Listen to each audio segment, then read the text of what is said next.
Okay, so what I'm going to discuss now is a plastic chip electrode. This is actually a polymer composite electrode, which we have developed in our laboratory some 7-8 years back. Reported basically, we were working on this for long. Actually, this composites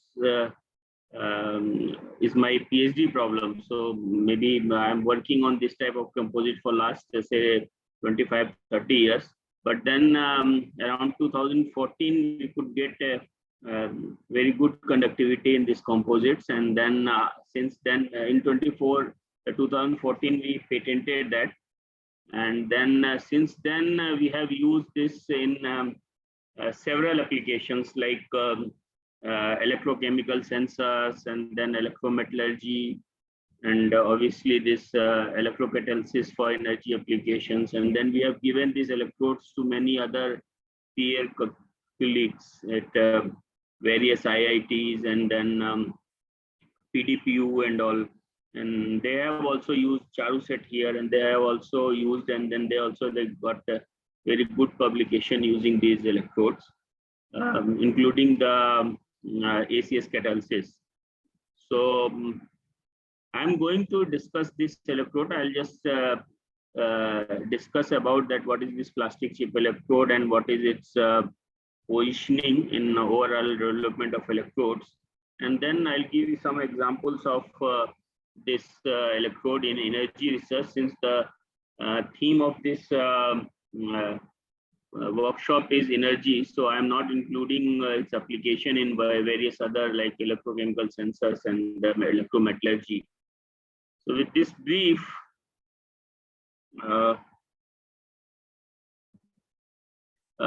I'll come just for the context. I don't think electrode as such need any introduction, because this is a well-known term in any science, whether it's even in biological science also people are using electrodes.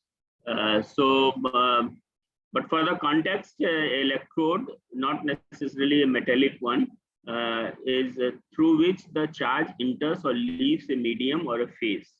So that means you put this in conventionally is considered as a liquid and solid. So you put a solid in a liquid, and then the charge from the circuit pass to the solution, and then for electrochemical reaction, and then you measure the response over there. So conventionally, noble metal like this gold and platinum, they are used as an electrode. More in this last century, HOPG, highly oriented pyrolytic glass, and then classic carbon electrodes, these carbon-based electrodes have started emerging. So these are conventional electrodes, and then these are available in all laboratories, almost all laboratories who's doing electrochemistry. Apart from that, there are two very common electrodes. One is a screen printed electrode, which is more practical, and this is used in many commercial devices. And then other is the carbon paste electrode. So screen printed electrode is a surface conducting electrode where insulating substrate is there on above that a conducting layer is coated. Whereas the carbon paste electrode is bulk conducting electrode, and then in this various receptors are immobilized. Screen printed electrode is self-standing, and then carbon paste needs some template like Teflon template, so in which this carbon paste is faced. So as I told, my electrode, plastic chip electrode, is a composite electrode, that is graphite and polymer. At the same time, our electrode, plastic chip electrode, is a composite of screen printed electrode and carbon paste electrode. So we have both, this PC has both properties, useful properties of both these electrodes. So I'll be discussing those things in coming slides. So first, what is the composite electrodes? So as I told you, conventionally this noble metal is used as a electrode, and later carbon has started emerging. But as the science is growing, people have started that physical and chemical properties of a single material is not enough to use as an electrode for multifunctional purposes. So now you need a multifunctional electrodes. Like now people are considering or using spectroelectrochemistry. So spectroelectrochemistry means where you are giving two perturbation. One is electrical and one is the optical. It could be UV or whatever. So if you're using this optical as well as electrical, then your electrode should be transparent also, apart from conducting. So then ITO coated or FTO coated electrodes have started emerging, and similarly now people are using sonoelectrochemistry, where you can have an ultrasound and then electrical conductance. So several different type of electrodes required, because science is going multifunctional now. So our electrode is doesn't fall in this, but it's a different type. It's a composite electrode, as I told. So PC is a composite in which you have a conducting component, which is a filler, and other is the matrix. So two components is there for in a composite, a filler and the insulating matrix. And in this composite electrode, the desired properties can be brought in a one structure in by carefully choosing the components. So say if you want conductance, then you can put a particular type of material filler, and then if you want very high this mechanical stability, then maybe you can use accordingly polymer. Maybe this is an example where conducting, and it can be anything. Like you choose a component which has a X property, and you choose a Y component having Y property, and mix them together suitably, and then you'll have a material or composite where you'll have a both an X and Y properties. So in that way you can make a composite, and then material can be used as an electrode. These usually, since you are choosing a component selectively, it can be modified very easily, and they are cost effective and then eco-friendly. It's now becoming really very difficult to use a gold or platinum, as this price of this novel material is increasing. So in that way, certainly electrode cost is matters. So they are low cost effective, and then eco-friendly. Carbon-based, if it is carbon-based for electrochemistry, they have a very broad potential window. And then obviously when you are using a polymer, then its corrosion also is not there. Even people have reported gold also corrode in some this environment. So in that way, these electrodes are fairly corrosive, non-corrosive, and cost effective. So these are some benefit of this composite electrode. And before I come to our further discussion, I think people may be knowing, but it's better to give the concept of percolation threshold, because this is very important for a composite electrode. So percolation threshold is for the bulk conducting. First of all, it means as I told you, you have two components, conducting and insulating. So as you mix more and more conducting component in an insulating polymer, the concentration starts increasing, and then one point will come where all this conducting component will make a channel through which the charge can pass through. So if you plot the specific conductance versus the filler concentration, then you will see that this concentration is growing, this conductance is growing slowly, and one point will come where you will see a very high, sometimes a few order of magnitude increase in the conductance. This is because of formation of continuous conducting channel through this insulating polymer matrix. So this is called percolation threshold, and for this conducting and insulating composite, this percolation threshold is very important. If this is not percolating, then your material will not be conducting, and you will not be able to use it as an electrode. So you have to maintain your concentration of filler above the percolation threshold, and then the percolation threshold varies or depends on many factors. Obviously, this is not under scope of this talk, but then you should know percolation threshold. So with this, we have made a plastic chip electrode. So it's a composite electrode, as I told you. So it's a bulk conducting, self-standing, and polymer composite electrode. Bulk conducting means it's a property of carbon paste electrode, and self-standing means the property of screen printed electrode. Carbon paste electrode cannot be self-standing because it's a fluffy in nature. It's a paste, so you need some template that is either is a Teflon or glass in which you can fill that, and then this is. But then drawback of screen printed electrode, that is surface conducting, and then so our electrode is bulk conducting as well as it's a self-standing. How it is prepared is a simple solution casting method where you just make a slurry of your graphite and polymer, and there is a mold. You just put this spread in this mold and leave this all these things for evaporation. Usually this slurry is made in chloroform.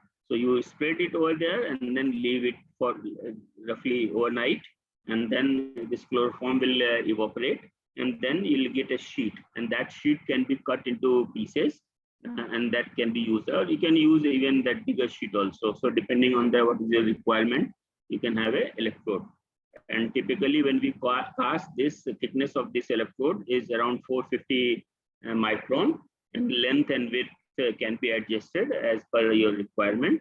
So 450 micron is quite a thick electrode for the self-standing, and then you can use this electrode.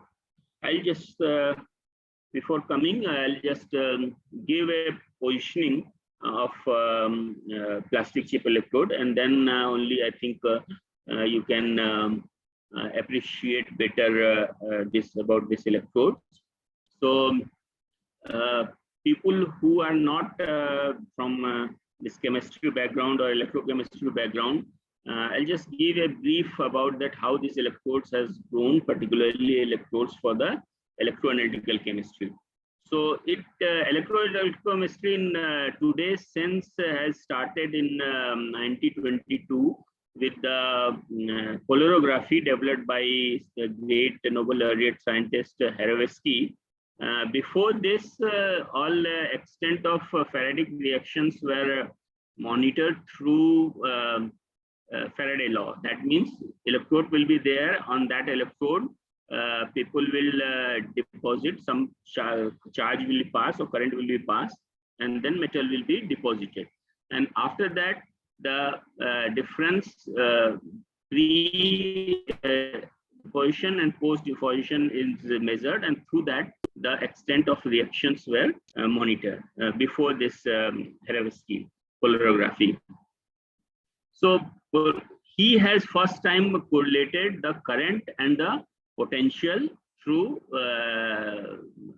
his technique, and then direct correlation of the Faradic reaction was possible through polarography. So in his polarography, he has used the dropping mercury electrode.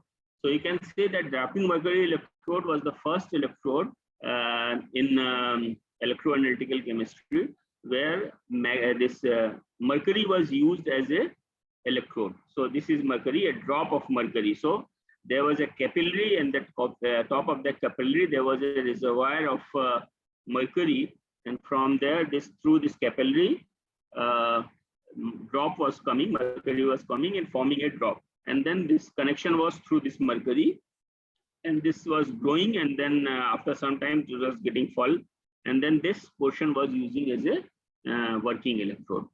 So he has developed this electrode, and this became very popular, and later he got the Nobel Prize also for this. But then there was some obvious reason, you know, that mercury is toxic and several other drawbacks is there for the mercury. So then although it still is popular, but then in around 1950 Adams has started replicating this mercury with the carbon, and which is more environment friendly. So he tried doing same thing using carbon. But then carbon, and that he called as a dropping carbon electrode. So, but this carbon you cannot make because mercury is conducting as well as fluid. It's a liquid metal. So current can pass through. But for carbon, you cannot make a drop of carbon. So then again, he brought the concept of composite in this electroanalytical chemistry or in the electrode fabrication. So what he did, he made a composite of carbon with a epoxy and made this epoxy little fluidic so that the drop can be formed as it was forming as in case of this dropping mercury electrode. So now you see that when this drop is formed, all the this carbon particles are very close. So percolation is maintained over here. So this drop was conducting, but as this drop was going against the gravity, this number of particles is fixed. So then it starts getting detached. The graphite was getting detached. So then this drop become insulating, and when it falls down, similar to the dropping mercury electrode, again the new drop is conducting. So in that way he tried, but obviously this was becoming insulating, so this didn't work. So what he did, he tried for a few years, and then around 1958 he fed up, and then what he did, he just increased the viscosity of the polymer matrix, and then fill that everything in a this Teflon tube, and this is called since then as a carbon paste electrode, because this is a paste. So now this has a very this is a positive thing, like you can modify this paste, you can put the catalyst, or you can put the receptors or whatever you want to do in this paste, and then fill it. So this electrode is also became very popular, and even today also you'll get some publication where this carbon paste electrode is used. But then there is a drawback. First thing is that it's not self-standing. It's a paste, so you need a template to fill it. So this is not good, particularly if you want to use this in some commercial application outside the laboratory and all those things. And second thing is that reproducibility is also an issue in this, because you are filling this paste over there. So there is possibility that some air gap will be there in the paste. So those air gap and all those things, that reduces the reproducibility of this thing. So then this electrode never came out of laboratory for practical or commercial purposes. From here, two things is that one is the composite electrode, where people have continued with this composite electrode, and other is the coating electrode, where the spin printed electrode has come, where people have coated that on substrate. I'll just come in a while on that.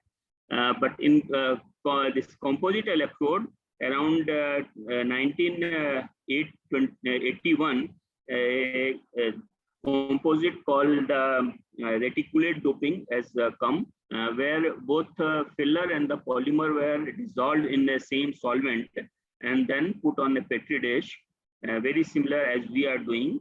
But only thing here that both must be soluble in the same solvent, and then they mix them together and put on the petri dish. And as this solvent started evaporating, that the solution becomes super saturated and start crystallizing, and in that way the filler forms a conducting channel among this polymer matrix, and then this composite. But then due to this solubility issue and many other issues, this also doesn't come like you cannot make a very thick film of this. So several drawbacks were there. And this is again, this image is from my PhD thesis only. So then people have started thinking some different, and many other methods have come. And in between this around 69 or so, this spin printed, I got the first reference of screen printed electrode in Sci-Finder in 1969, where this in screen printed any insulating material is used. On that a very thin layer of a few tenths of micron is coated. This thin layer can be gold, platinum, or carbon and all, and then this is used as a reference electrode. So now whatever that standard commercial reference this electrode available, they have both the working count and reference electrode in same structure in node. But then drawback is that they are not integral part of the electrode, this conducting layer. So it's the chances that they can get delaminated and then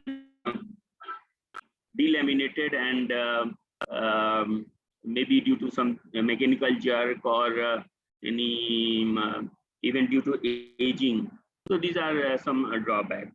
So then the solution to both of this is our plastic chip electrode, which is in a chip form and bulk conducting. So there is no chance of getting delamination of any portion, and then it's a 450 micron thick, so mechanically stable. So this is something about the positioning of our plastic chip electrode in all development of these electrode, various type of electrodes. So before proceeding, I think I'll just show you a video of how these plastic chip electrodes are made.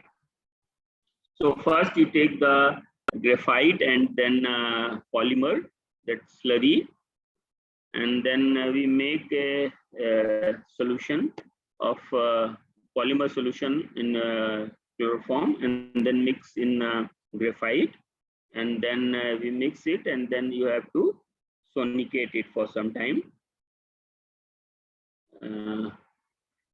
Sonicate it, and then this is mold in which we make it, and then in the mold at the bottom you have to keep a plastic. I'll just show you. You just realize in a while why this is required. So this is cut in pieces.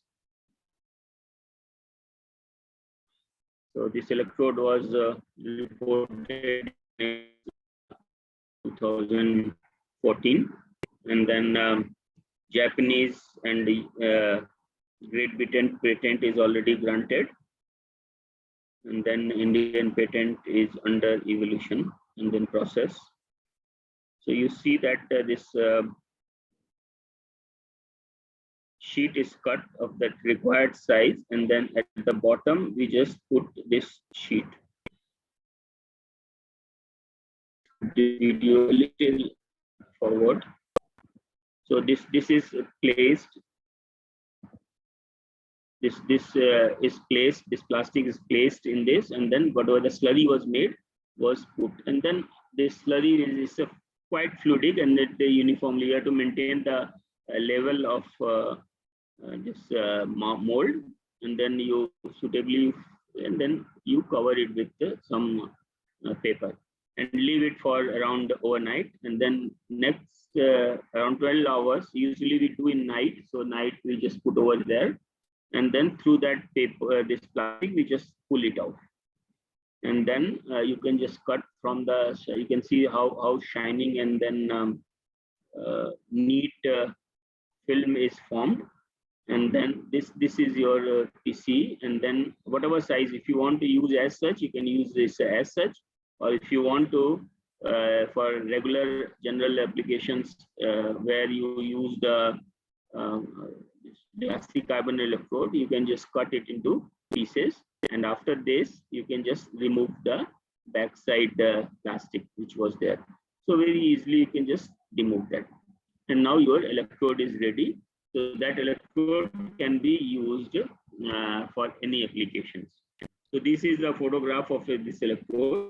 Usually we laminate this under the plastic so that you have a uniform working area, and then one area for the electrical contact.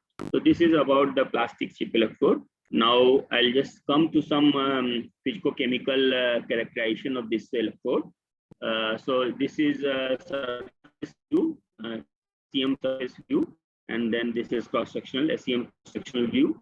You can say that the electrode is highly rough surface, upper surface. So this gives actually very high surface area, electrochemically active surface area for this electrode. So it's very good for even electrocatalysis as well as for electrochemical sensor. And this is bulk cross-section area. So you can see that it's completely pitless morphology. You will not see any void in this cross-section. And this is because we are making this from a solution. So if it is, your thing is very fluidic, it will just, it doesn't allow any air void to come over there. And that air void, which is a very big problem in carbon paste electrode. So this is not there. So charge accumulation is not there. So that's why this electrode can sustain even 500 milliampere per centimeter square current density, whereas the screen printed electrode can go up to some hundreds microampere. So these are some morphology. These are some other physical chemical characterization. So average roughness is around 4.775 nanometer, and peak to valley as measured by AFM is around 50 nanometer. We have measured the mechanical property also, Young modulus, tensile strength around 20.5 megapascal, and tensile strength and elastic strength. So you can just stress this up to around 4% and elastically up to 7.75%. From TGA, we got that they are stable up to 346 degree, and after 800, all polymer get evaporated, and you get around 57%, which is 60% carbon. And then from IV characteristic, which is very linear with R square equals 1. Best conductance which we get is around 20 millisiemens per centimeter. So these are some physical parameter of these electrodes. One very nice, very unique property which we get in this electrode for the gas evolution reaction. So usually bubble effect is a very big problem in the gas evolution reaction. What happens that when you are doing water splitting, you'll have a hydrogen or oxygen gas evolved in the electrode, and then this bubbles, if they are not dissipated very fast, and then bigger bubble is formed that passivate the electrode surface. And then if you see the literature, there are several methods tried, like making this electrode surface some patches of hydrophobic, and then sonicating, and several methods are used for dissipating these bubbles. So to make this, to depassivate the electrode. But then our electrode has a added benefit, because what you have here two components. One is the graphite, and next to that is the polymer. This graphite and the polymer has a very distinct wettability. So whatever the bubble is formed on this graphite, next to that is different polymer, so it will not allow this bubble to grow very fast. And this your PMMA is hydrophobic also, so it will not allow to increase or enlarge the bubble very high. So very small bubbles will form. You can see in this two photograph. This is same potential on PCE and then on the carbon cloth. So you can see very bubbles are formed over here, and this bubble, you can say, very uniform and all, and then they can get very easily get passivated. And this recently we published in ACS Applied Energy Material, and this is result from there using the ruthenium POF catalyst. We measured the performance in this OER reaction, and then you can see that it's our electrode is so hydrophobic because of this polymethyl methacrylate. So that helps the bubble to dissipate. So see the top slope with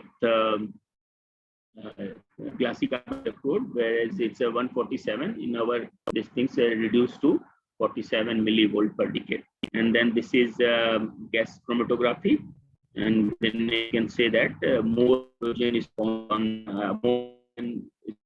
on this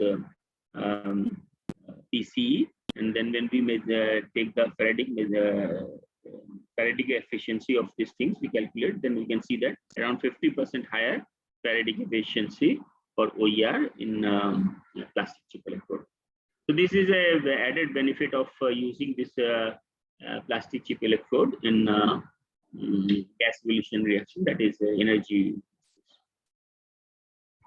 Now I'll just give you some example of this, and this is not only from our graph, but from others groups also. Like we give these electrodes to, or sometimes we give, and then now our PDIM prefers to sell these electrodes. So we have provided this to Charu set, to Professor Sumesh, and various method can be tried. So he has this result by dispersing this catalyst on this electrode in the ethanol, and then you can see that tau test as low as in minus 170 millivolt in acidic and basic medium. And then best thing is that these electrodes are very stable in both acidic and basic medium also, that we have tested, and this also shows. So this group has used this in 0.5 molar H2SO4 as well as 0.5 molar KOH. So these electrodes are very stable in wide pH range. Okay. Apart from drop casting, they have used this polymer immobilization in the conducting polymer matrix also. So they have mixed this catalyst in polymer matrix and then drop casted over there. So polymer also, due to the this rough surface, and then this polymer also sits well on this over potential tau 10 around 190 millivolt per decade. Millivolt has been found with the Tuffle slope of 120 millivolt per second. This I'm always giving this reference of all these works. These all are published work. Then this work is under process publication. This is from our group, and this we have made some carbon-based catalyst, this nitrogen doped carbon, and then nickel also doped from the biomass. And then this again, now this we immobilize over the electrode by using Nephyon, and then again very wide pH range in which we have tried. So this I'm not giving the result of this because this publication is still under evaluation. But what I want to say that you can use any binder on this catalyst. And then in coming slides, I will show you a more innovative method for immobilization of the catalyst. Then we have tried and then as you saw that electrode can be casted in big size also. We have tried up to 6" by 6" electrode, and obviously that the bigger scaled up thing cannot be possible in a 3 electrode system. So we have tried this in 2 electrode also. So where both cathode and anode were plastic chip. So here also we got a very good performance with bubbling at 1.6 volts, and this work has been published in the International Journal of Hydrogen Energy. So these are various examples. Apart from a gas evolution reaction for energy, these things, one more very important thing is that the reduction of formic acid. Reduction of carbon dioxide to formic acid is again a very interesting topic, contemporary topic. Many groups are working on that. So for this,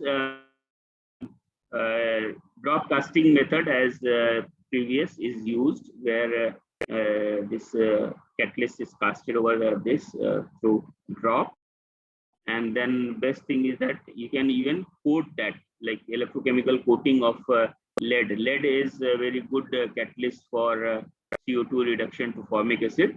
So lead has been electrochemically deposited, and that also we use as a catalyst. And electrode casting, very similar to what the people are doing with carbon paste electrode. We can also just put our catalyst in the slurry when we are casting the PCE and then cast it. So that gives you a catalyst embedded electrode. So the chances of getting this pilferage of electrode, this catalyst from electrode, is reduced by this way.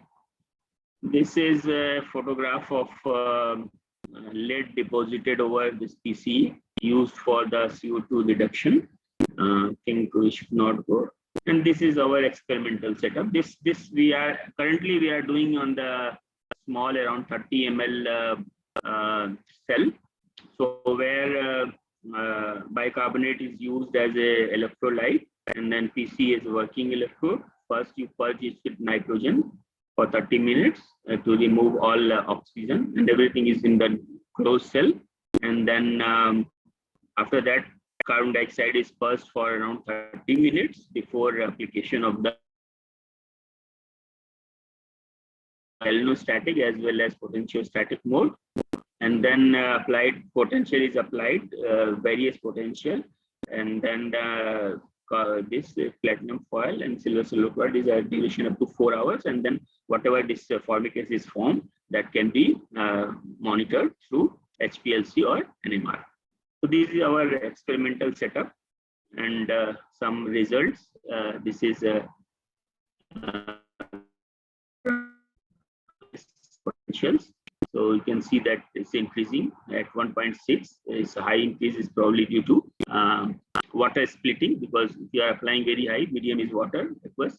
So apart from reduction of carbon dioxide, water will also split. So this is not good, because mostly paratic efficiency also less in this case. So majority of your energy is going waste in water splitting. So then we have reduced the potential, and then 1.3 volt minus 1.3 was found the best potential for CO2 reduction, where we got the best paratic efficiency. NMR for detection, and then this is HPLC, where you can see the prominent peak of formic acid after the reduction.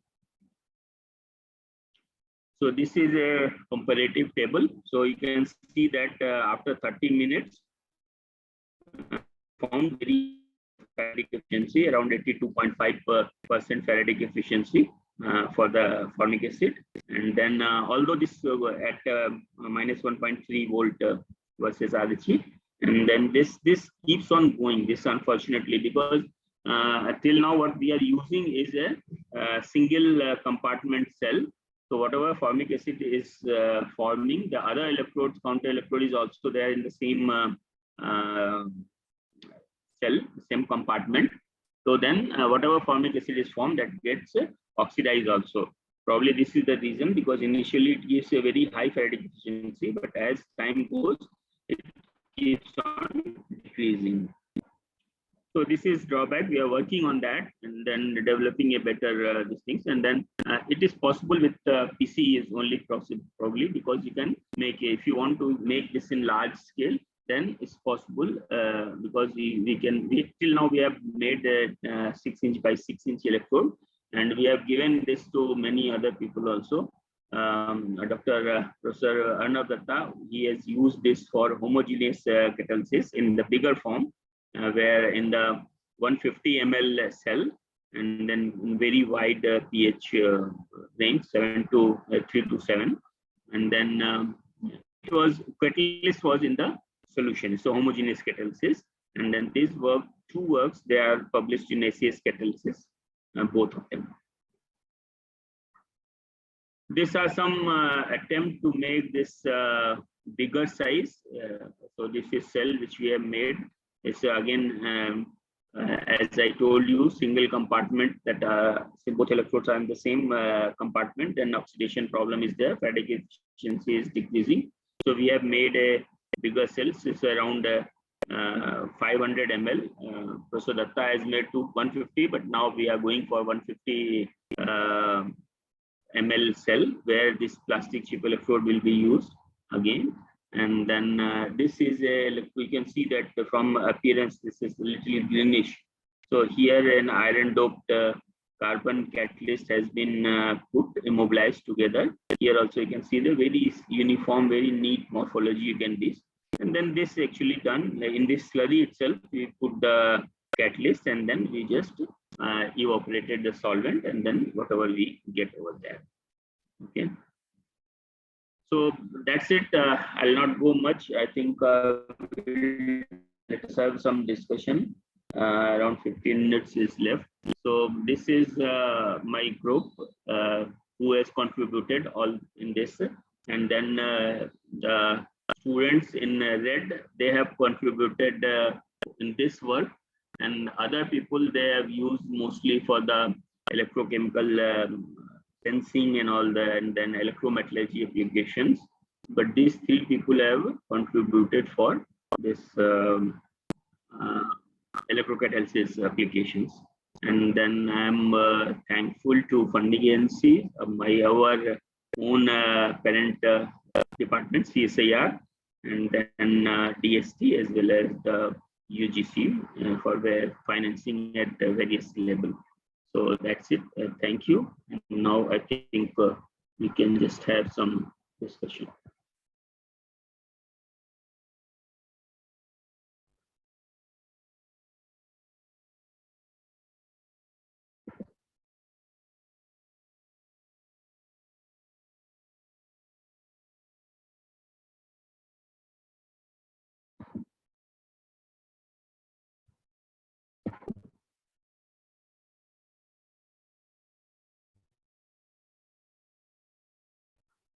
Can I have some question?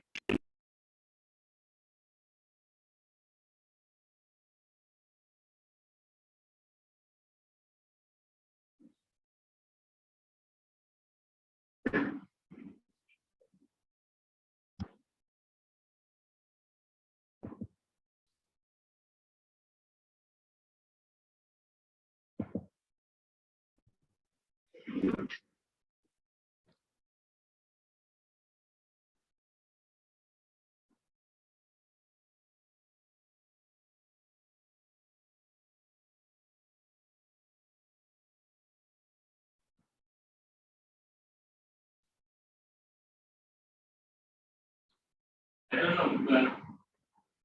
Hello.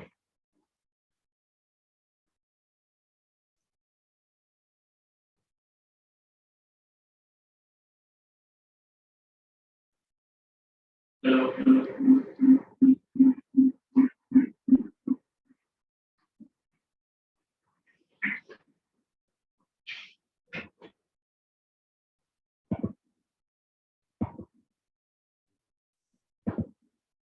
Yes, sir. Sir, question is from Ms. Remya, and she's asking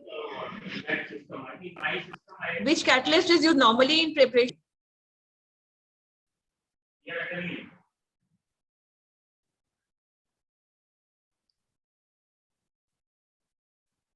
Hello. Hello.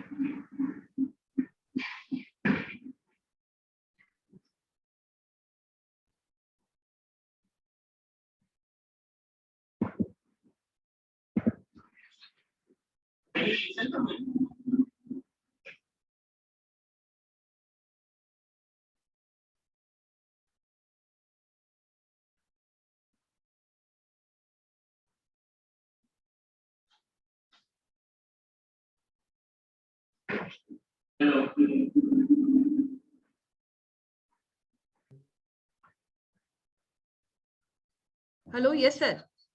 Hello. Yes, sir.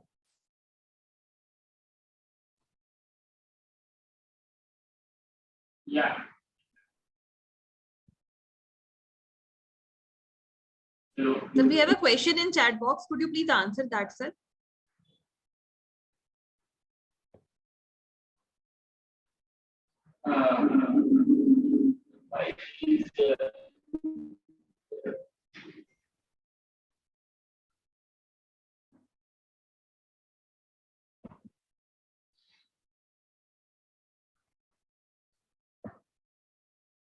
Can you read out the question? Sure, sir. Sir, question is from Ms. Ramya Nair, and she is asking, which catalyst is used normally in the preparation? Can you please play the video starting part once again?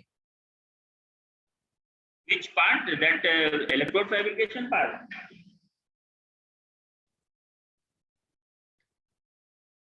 Yes, sir. That is not for catalyst, that is the electrode fabrication. I'll just show you. You want to see the video again? Yes, sir. She wants to see the video. Okay.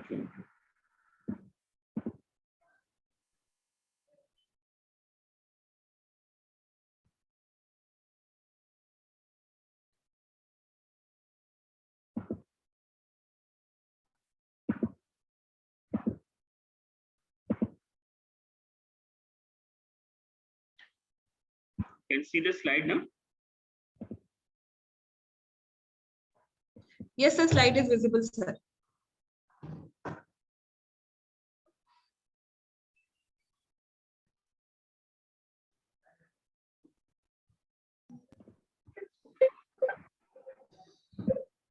Yeah. So what is the question then? Sir, she's asking, can you, which catalyst is used normally in the preparation? See, whatever it's like electrochemical sensing, we can just put some receptor. So it's not any specific. Like it's not only we have tried some carbon-based catalyst. Like from we charge the biomass and then derive some catalyst, and even many inorganic materials like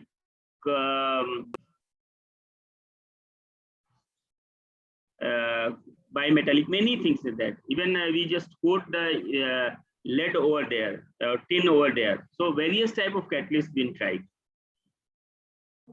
Not any specific catalyst. Thank you so much, sir. All our participants, they are expressing their gratefulness for 2 wonderful sessions that you have delivered today. I want to express, sir, a hearty gratitude from the on the behalf of Gyan Vihar University, Jaipur, that you spared your time with us and delivered 2 wonderful sessions. So thank you so much, sir.